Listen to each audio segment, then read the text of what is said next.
পূর্বের কথা মোতাবেক এখন থেকে পুরো দেশকে তুফানের হাতে তুলিয়া দেব। তো বন্ধুরা, তাহলে কি সত্যি রায়ান রাফি স্যারের সঙ্গে আমাদের সুপারস্টার আমাদের এপার বাংলার সুপারস্টার দেবদা এবং জিদ্দা তিনি মুভি তৈরি করতে যাচ্ছেন, নাকি এই নিউজটা গুঞ্জন? কোথা থেকে এলো এই নিউজটা? তো হেই এভরিওয়ান, আপনারা সবাই কেমন আছেন?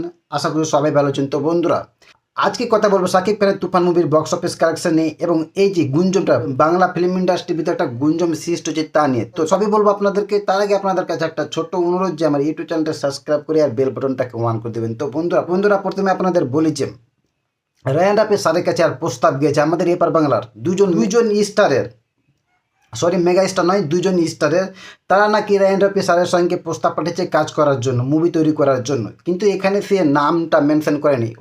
এ নিয়ে রায়ান রাফি স্যার কিন্তু কোনো সাড়া দেয়নি। তবে কোন দুটা সুপারস্টার কিন্তু বলা হয়নি, তবে থাম্বনেলে জিৎ এবং দেবের নাম মেনশন করা ছিল। তো বন্ধুরা, এ নিয়ে আমাদের এপার বাংলা মেগা স্টার জিদ্দা তিনিও কোনো মন্তব্য করেনি, তিনি একদম মুখ বন্ধ করে রেখেছিল। এপার বাংলা আমাদের মেগা স্টার দেবদা তিনি কিন্তু এই ব্যাপার নিয়ে মন্তব্য করছেন। তিনি তার ইনস্টাগ্রামে তিনি লিখেছে যে বাংলাদেশের তুফান মুভির পরিচালক রায়ান রাফি যে মন্তব্যটা করেছে এ নিয়ে তিনি মুখ খুলেছে, এবং তিনি বলেছে তার ইনস্টাগ্রাম আইডিতে তিনি বলেছে যে এই যে ঘটনাটা ঘটেছে, দুইজন বাংলা সুপারস্টার তার কাছে কাজ করার জন্য এর প্রস্তাব পাঠিয়েছে, এই কথাটা একদম সরাসরি মিথ্যা। যে দেবদা তিনি সরাসরি স্পষ্টভাবে বুঝিয়ে দিয়েছে যে এই নিউজটা একদম মিথ্যা নিউজ, এর ভিতর বিন্দুমাত্র সত্যতা নাই, কিন্তু এর প্রতি তিনি শুভেচ্ছা জানিয়েছে। জি হ্যাঁ বন্ধুরা, দেবদা এর প্রতি কিন্তু শুভেচ্ছা জানিয়েছে, এবং এই নিউজটা যারাই ছড়িয়েছে আর কিন্তু মারাত্মক ভুল করেছে। কারণ দেখবেন যে আপনারা কি করলেন এই নিউজটা ছড়িয়ে,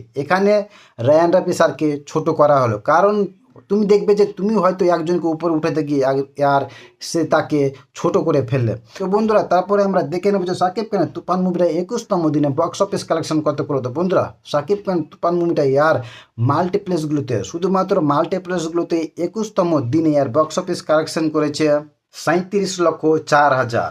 এখন তুফানে বর্তমানে শো আছে 68টি। এভাবে বন্ধুরা মাল্টিপ্লেক্সগুলোতে এখন পর্যন্ত 21তম দিনে টোটাল বক্স অফিস কালেকশন করেছে আর 11,84,00,000। জিয়া বন্ধুরা, 11,84,00,000 টোটাল বক্স অফিস কালেকশন করেছে আর 21তম দিনে। তো বন্ধুরা, এখানে আরও কিছু লিখেছে যে তুফান Day 21 37,04,000 টাকা। জি হ্যাঁ, গত 2 দিনের তুলনায় ওয়ার্কিং ডেতে এসে কালেকশন কমেছে তুফানের।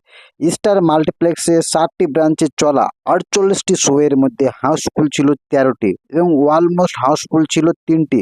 অন্যদিকে লায়ন সিনেমাসের শো চলেছে 8টি, চট্টগ্রাম সিলভার স্ক্রিনে 3টি, বগুড়ার মন ইনে 3টি, গ্র্যান্ড সিলেট 3টি, রাজশাহী গ্র্যান্ড রিভার ভিউয়ে 3টি শো চলেছে, কিন্তু কোনোটিতে হাউসফুল যায়নি। তো বন্ধুরা, শাকিব খানের তুফান মুভিতে দিনে দিনে ড্রপ হবে, কারণ যেমনি যেমনি দিন যাবে তেমনি তেমনি তার শো কমবে আর এবং ড্রপ কালেকশনের দিক থেকেও ড্রপ হবে। তো বন্ধুরা, এই ছিল শাকিব খানের তুফান মুভির বক্স অফিস কালেকশন, এবং এই যে কন্ট্রোভার্সি চলছে দুই বাংলা ফিল্ম ইন্ডাস্ট্রির ভিতর দুই বাংলা সুপারস্টারদের নিয়ে। তো বন্ধুরা, বেশি কথা বলবো না, এইটুকু বলবো, যদি আপনাদের এই তথ্যগুলো একটু ভালো লেগে থাকে তাহলে বন্ধুরা প্লিজ আর আমার চ্যানেলটা সাবস্ক্রাইব করে আর বেল বাটনটাকে অন করে দেবেন। তো তাহলে ধন্যবাদ আপনাদেরকে।